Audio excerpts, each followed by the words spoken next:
Hello everybody and welcome back to my English space. Thank you so much for joining me, and for the newcomers, I know this is a chance that you won't miss. It's gonna change your English for the better, so please enjoy watching until the end. Now, thanks so much for being here, all of you, and a warm welcome as always. Now, in one of my previous videos, I was asking you about your English, if you were making any progress, and the question sounded like this. How's your English coming along? Meaning, if you saw back then, if you could notice any improvement, if you could feel that you were making any progress. And yes, we all know that this is a process, the process of learning a foreign language, and it takes a lot of time, effort, and dedication. You've already come a long way, and I'm so proud of you. And that's exactly why I've decided that in today's video, I'd continue talking about change and progress. So, if you're interested, please keep watching. Before doing so, if you decide that you want to keep learning with me, for the newcomers, please hit that subscribe button down below and check out all my other videos. There's plenty of them out there. Are you ready? Buckle up. Our first phrase is work in progress. So, this refers to something, an activity, that has been begun but not finished yet, so it's still incomplete. For example, we know that a friend of ours is working on a nice DIY, I don't know, maybe some kind of craft, some kind of craft painting, and we're so curious to know where he is right now, and we're asking, how is your DIY coming along? How's it going? And she's just answering, oh, it's work in progress. I can show it to you right now. Please be patient. Number 2, a step forward. A step forward, meaning, of course, as the phrase already implies, that you are making progress. It's just like when you are putting your foot, forward, so in front of you, one step. So, for example, I'm a teacher, and some of the students, especially the little ones, when they start learning English, they start finding out its mysteries. They can barely watch me in the eye. They're so shy. But with the time, I can notice that they even want to be called on to answer, and they start raising their hand.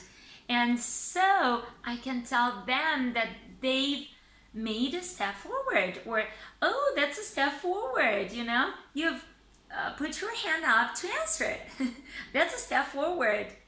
Next, we have the idiom, have come a long way. What a beautiful idiom to use, have come a long way, when talking about making progress, and this is about visible improvement that you can see in somebody. For example, I'll stick to my student, to my school environment. I'm telling you about this little shy student who, at the beginning of his learning English, he's barely giving yes, no answers. And after a while, after having gotten used to English, he's started like giving or building more complicated answers, more developed answers, and I can tell him right now, oh, good for you, my dear John, you've come a long way. So in this way, I am drawing a comparison between the beginning of the process, between that time when he started learning English, and now maybe it's the middle of a term when I've noticed visible progress in his studying English. Our next phrase is get it together, which is an informal way of saying to somebody that they should take some positive action for themselves, and make some positive changes in their lives. So get it together, like begin to live and do something good and sensible for your own life. And you can use this idiom when expressing, when talking to somebody after they've been through a harsh time in their life. For example, there's this footballer and he's had a lot of stress because of some lost matches and lots of harsh time training, and now a new championship is awaiting him. And so as a coach, you're telling him, now get it together, we need to push through and win this championship. So get it together, let's win this championship. Next on our list we have spread your wings. Oh, that's an amazing way of saying that you, for the first time in your life, you are going to benefit from your abilities, from all your skills, the best of them, to do new and exciting things. For example, you are a newly graduate and your parents, looking at you with great pride, they tell you, now you're an adult, so adulthood is right in front of you, so spread your wings and fly. Go conquer the world. Do everything in order to gain experience. The world is your oyster. And I'm gonna link it up here, that video in which I talked about this idiom. Steer a course or a path. Well, this is an idiom in which, first of all, I'll have to explain the word to steer. This is a verb used when talking about the movement, controlling or guiding the movement of a vehicle, a car, a boat, a tram, a bus, whatever. So when you steer a vehicle, for example, through potholes, you steer it on the road, it means that you're guiding it, you're controlling it, either using a steering wheel. Remember, that's the steering wheel. Good. So if you steer a course or a path, it means that you take a series of actions, usually of a particular type, in order to reach something, to reach a certain level and reach a desired level. And they're all planned with great care. So for example, you are thinking of retraining in another field because you've just been laid off, and so your best friend is telling you to first steer a path. Make sure that you steer a path before thinking about job retraining. So he's giving you sound advice that you should first plan all your actions before doing that job retraining.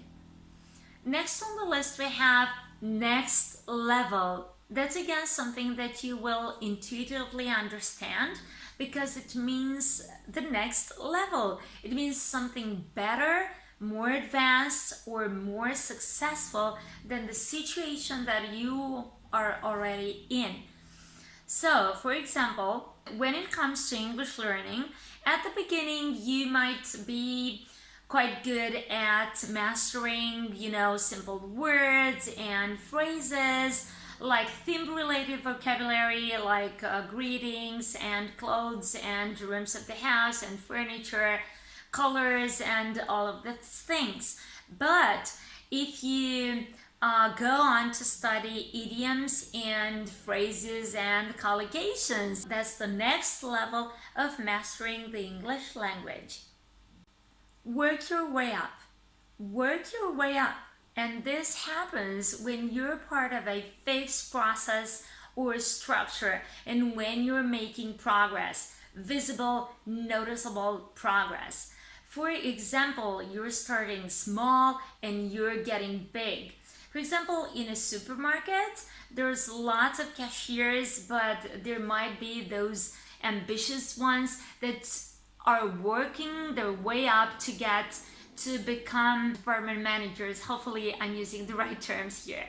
So it means that cashier has worked her way up. Yeah, this is the way we use it correctly. Has worked her way up to the position of department manager. And finally, our last one in the category of idioms, we have make headway. Make headway, meaning that you're making progress with something that you're trying hard to achieve. So, for example, when I first learned to drive, I was feeling so impatient to learn how to drive that I wasn't feeling like I was improving much. I wasn't feeling like I was picking up things, like good things to make me feel secure. So time was passing by so quickly and I was kind of impatient, and that's why I didn't feel like I was making headway. So I didn't feel like I was making any progress towards my target.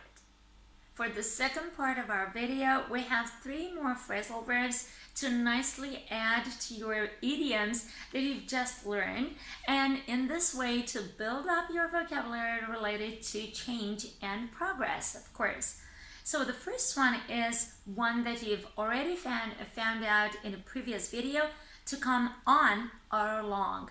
To come on or to come along, which means to develop or progress in a certain way. So for example, you might get asked about your business project or a certain school assignment in this way. So how's your business coming along? Yeah, and this means how is your business progressing? And of course, you could be answering, oh, it's doing just fine, it's okay, it's coming along well. Good. For the second one, we have pan out. Pan out, which means to start to happen or to develop or even end in a particular way. And my example is the following.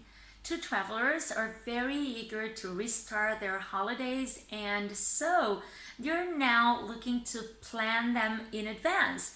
They've just found some good ticket buys, some good ticket sales on a site. On the other hand, they would also like to travel safely. And we all know with all this COVID pandemic issues, it's quite impossible. So one of them says to the other, so before booking our plane tickets, let's first wait and see how the pandemic is panning out.